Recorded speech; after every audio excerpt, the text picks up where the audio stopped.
So, welcome back po sa channel ni Kalingap Dan.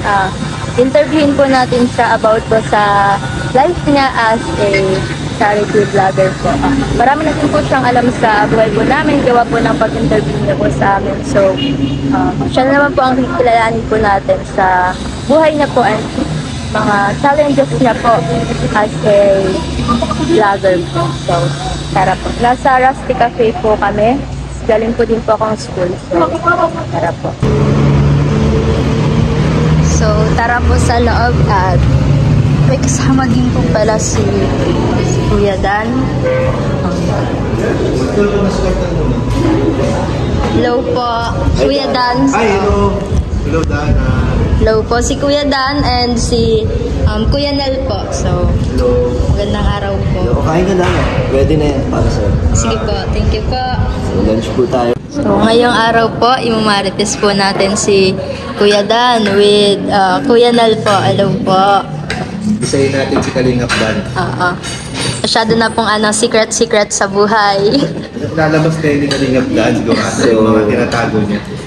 So, anong interview mo sa channel ko, Dana?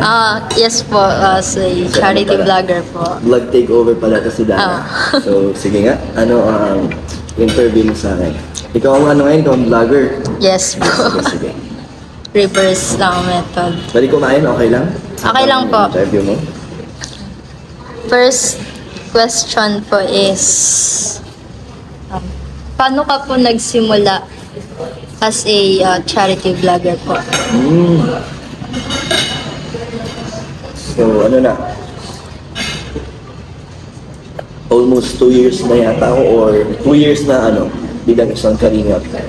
And dito kay Kalingap Rap. So, pinuha ko ni Kalingap Rap kasi siya, pinsan ko.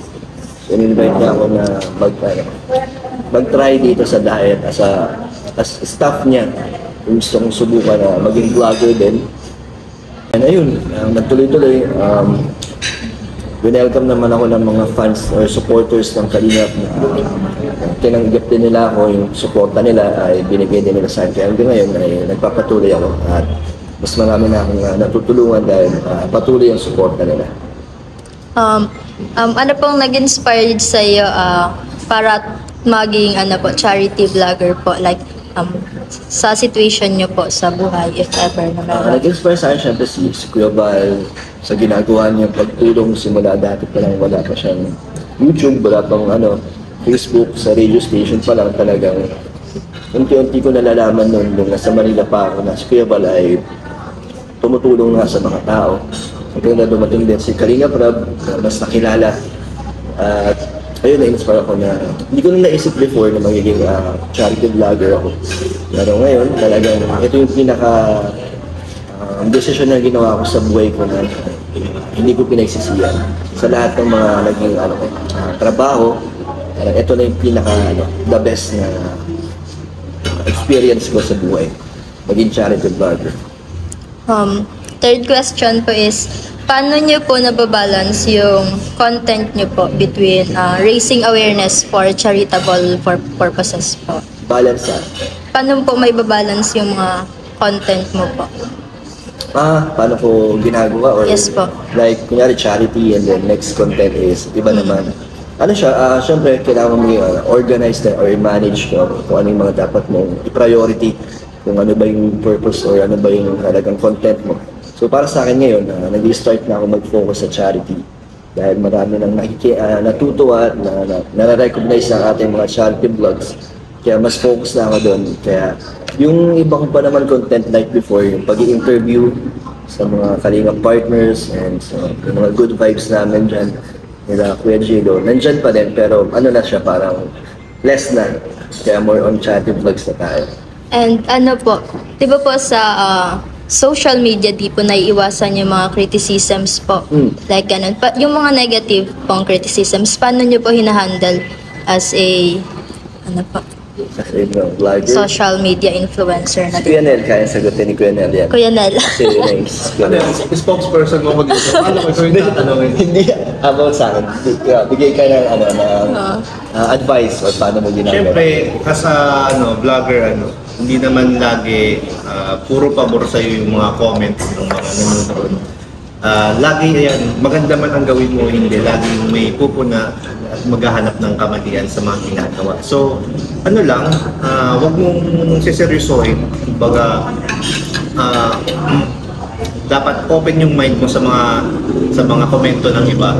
And wag mo bastang siseryosohin and tanggapin mo siya, sarili mo, as tawag dito, motivation para pag-igihan pa yung pag-vlog at yung pag-charity. So para ma-improve mo, Oo. gamitin mo Doon siya yun. para motivation mo. So, para So negative to mapaganda positive. pa. Yes, turn negative to positive. Oh. Ano po, maliban sa mga negative feedbacks po about sa vlog ninyo, may mga na-face na po ba kayong challenges or obstacles in your charity vlogging journey? Oo, madami kasi bukod sa paghahanap ng mga tutulungan, unang-una mahirap na yun, makahanap di ba Kuya Nel na parang talagang deserving na matulungan. Mahirap din syempre yung unang-una, yung budget. Yun yung isa sa mga challenges sa amin. Simula, lalo na nung umpisa pa lang kami, na hindi pa masyado malakas ang aming charity vlogs. Mahirap Malap ng fun. ng fund kasi yun nga, di ba, hindi pa yung kita, yung income namin hindi naman fixed pa or hindi ganun kalaki. Kaya yun yung challenging sa amin ng una na magbigay ng ayuda na parang may budget kami. So, yun yung mga challenges sa amin. Obstacles siguro yung mga pag-aakyat ng bundok, yung mga ginagawa namin na mga dinadaanan namin na medyo delikado. Ayun, pero part naman yun and masaya naman kami rin. So, andito din po pala si Kuya Ian, pinaka-special na kaibigan nila Kalingap Dan. Nakaka-struck po talaga siya sa personal. Because of... Grabe pala niya sa personal. Opo, nakaka-starstruck. Sobrang special po na kaibigan nila Kuya Dan. Hello po! Welcome po!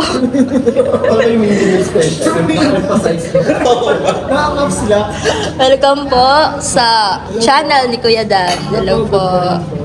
So, continuation na po ng Q&A sa kay Kuya Dan po. So, sa question ko po is, ano ang ma-advise mo sa mga individual na gusto din pong mag-start as a charity vlogger but hindi pa po sila masyadong kilala?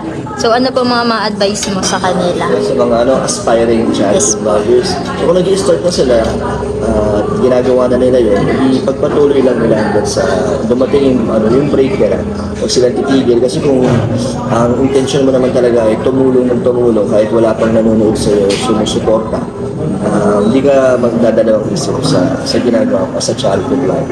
And ganun din naman kami, nagsimula din kami sa simula, mababa, wala pang masyadong nanonood at sumusuporta. Pero dahil sa part kami ng Kalingap na talaga ang purpose ay tumulong. So, hindi kami nawawala ng pag-asa na magbigay o maghanap ng matutulungan.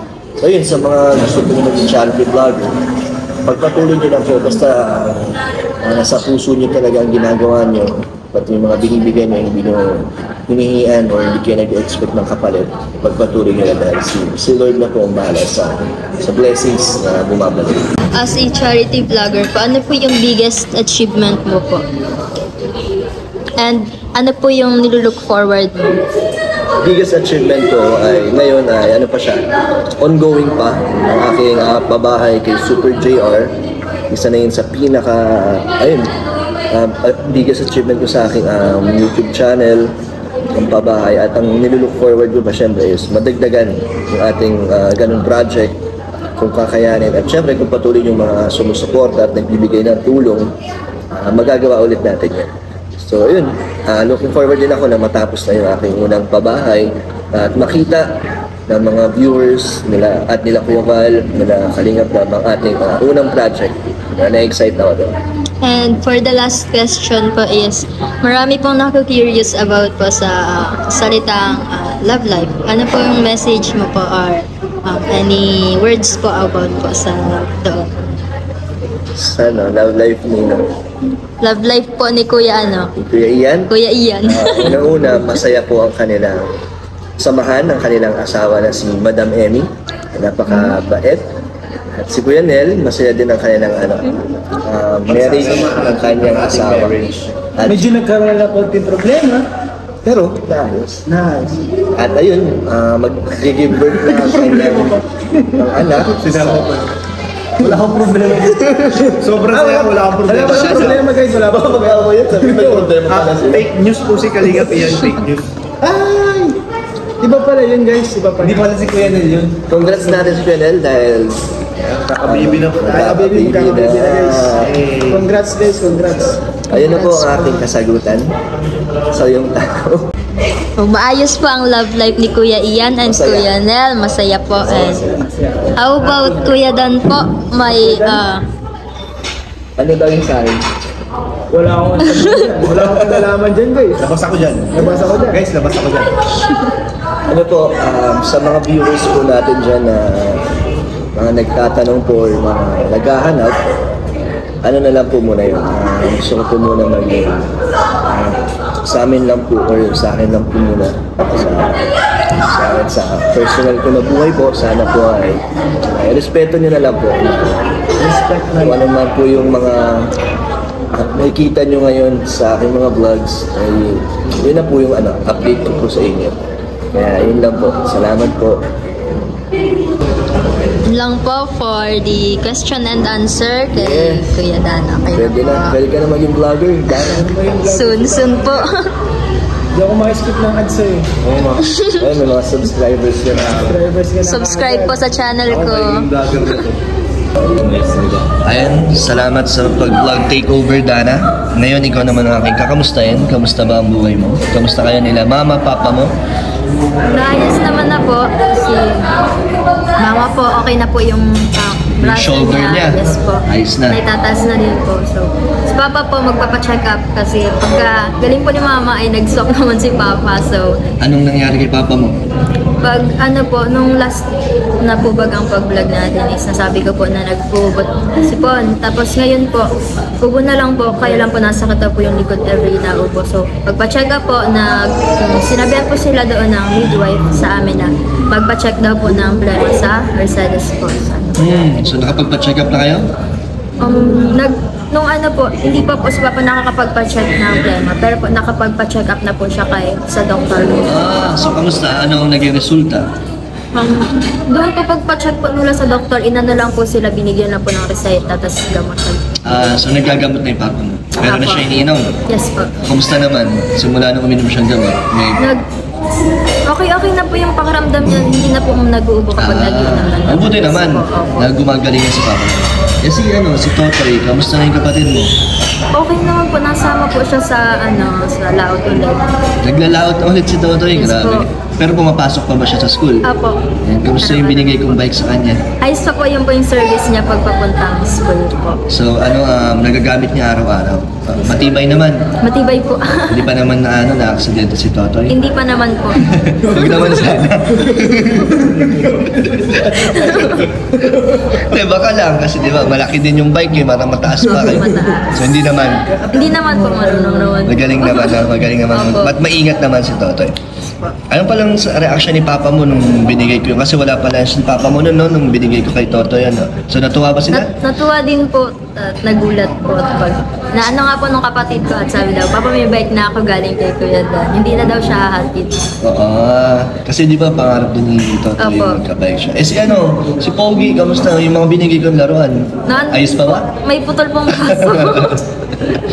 Pero nilalaro niya pa. Opo, nandun pa rin po. Yung mascara, yung binigay expired. Sinusot po. Nagamit niya? Hindi Opo. naman siya nagsasawa agad doon? Hindi naman po. Tagal ka na rin hindi nakakabalik sa inyo. So, kasi nandito ka kasi sa school lagi, di ba? Tuwing kailan ka ba nandun sa bahay niyo? Ano lang po, linggo lang po.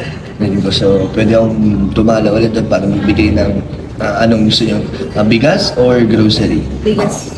Bigas. Bigas po. Kasi si Totoy naglalaot naman, so may mga Opo, nakuha siya. mga Isda. Isda, ulam naman po. Okay. And ikaw, Dana, ayos pa yung wifi niyo doon sa bahay? Opo, okay pa po. Meron pa rin nakakonekta? Yes po. Alam mo may pa-wifi ito, bro. Yung mga nakakonect sa kanya. May nagbabayad sa kanya buwan-buwan. Ang galing na. Tama, magaling. Ang nagaling na isip noon. Ano kasi bro, business ad. Kaya Nagamit. na-maximize niyo yung resources. Yan! Galing, no? Nagkaroon kami ng idea. Doon sa rin sa bahay. Nagpapabayad ka na din. Babayad din ako. And school mo, Dana, kamusta? Okay naman po, okay na po. Ang grades mo, di ba, ano kayo dyan, scholar? Yes po, wala pong tuition fee. Kaya, hindi, I mean, may maintaining grade kayo. Yes po. Kamusta naman yung mga grades mo? Okay naman po, matataas naman Galing, po. talino at masipag kasi ito si Dana. Paano yung mga pang-araw-araw mo, pamasahe, mga panggastos, na nabibigay naman nila mga papa mo? Yes po, na kapag po walang wala talaga po, nautang po sila din sa may namin sa Pang-baon mo. Opo. Paano yung mga binabayaran mo sa school? Wala naman? Wala naman pong Hindi, mga projects, wala? Wala naman pong pa-project. So, ang daily, nyo lang, struggle, yung pamasahe, pang-baon. Allowance lang po. Wala ba work si papa mo ngayon? Wala po at pinagbawalan nga po sa mga usok-usok. Di ba po Parang gumaling. Yes po. Sana maging okay na si papa mo, no? Anong pinagkakunan niyo ngayon ng panggastos? Wala po. Yung sa kapatid ko po, kapag po na siya na sa papasalaot. Kahapon po, nagbigay po siya po ng 100, mga gano'n. Si Toto yung nagbibigay sa inyo ngayon. Galing talaga, ang sipag naman ni Toto. Yung baboyan ni yung inaalagang baboy ni mama mo, kamusta naman? Nabenta niyo na yung mga biik? Opo, kapag po sa mga daily expenses po, kapag wala na din po namin. Isa na lang din po yung baboy ni mama, tapos isa naman po yun. May isa pang ibibenta. Opo, kapag po wala. So, kailan ulit magpapa-anak yung baboyan niyo dun? 3 months naman po. 3 months. Mga anak na, na ulit. opo. Buntis na ba ngayon? Buntis po ulit. Buti buntis na ulit. So after 3 months, mga anak, meron ulit kayong bibenta. Opo. Ang galing Hanggang ilang beses ba pwede mabuntis ang baboy? Ewan ko lang po. Kawawa naman yung inanay nun. Pangilang na yung buntis? Pangalawa pa lang po. Tapos ngayong dinadala niya, pangatlo? Hindi po, pangalawa pa lang. First time niyo pa lang Yes, ngayon. Okay, sana bibigyan kita ng pang-allowance mo para may pang-gastos ka. Dana, ito, bigyan mo si Totoy ng pangbaon niya. Then, 300. At syempre sa'yo, Dana, ito, allowance mo. So, kung may mga kailangan kang bilhin or mga gastusan, ikaw nang bahala. Yes po. Thank you po, Kuya Dan, sa pera. Tapos po, sa chismis po. Nag-chismis na tayo, may pera pa. Oo nga, in-interview ako ni Dana. Salamat pala sa pag-take over ng vlog. Yes po. Ayun, nakakapag-ipon ka naman, Dana? Opo, nag-iipon din po at may mga, kapag po sa school po, may mga t-shirt na kailangan. Doon mo ginagamit yung mga tinatabi mo para pagbili sa school, para hindi ka na manghingi. Yes po, tapos pag po, wala pong maibigay sila nga, hindi po may naka-save po ako para Tama. makapasok po. Yung mga binibigay ko sa'yo, nakakatulong sa pag-ipon mo, sa mga pangangailangan mong gastos. Opo, nakakuha lang po ako ng konti na hindi ako kay mama, tapos pag binibigay ko din po kasi kanina. Kasi po, sa kanya po ang po. So itong pag-vlog natin sa'yo, bilang beneficiary ko, nakakatulong pa rin man. Opo, sobrang po nakakatulong. Malaking tulong po sa amin kapag pag nagpa-vlog po tayo. Okay, sige. Sa susunod, dadalaw ako sa inyo Sige po. para makapagbigay ulit ako ng bigas. And sige, Dana, babay ka na sa kanila. Bye po and thank you po Kuya Dan sa pag-answer po ng questions po, mga questions po. Bye-bye. Babay na kayo, bro. Salamat. Bye-bye po, bye-bye. Salamat, God bless.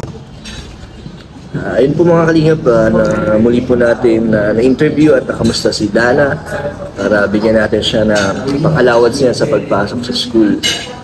Bigyan na lang natin siya mag-vlog kasi nga may pasok. So ngayon may libreng oras si Dana, kaya thank you kay Dana sa oras na to. And ayun, sa mga viewers po natin, sa mga gusto po magbigay ng tulong, message kayo sa Facebook page Kalingap Dan. At sa mga patuloy niyo pong suporta, salamat po. Bye-bye po, God bless.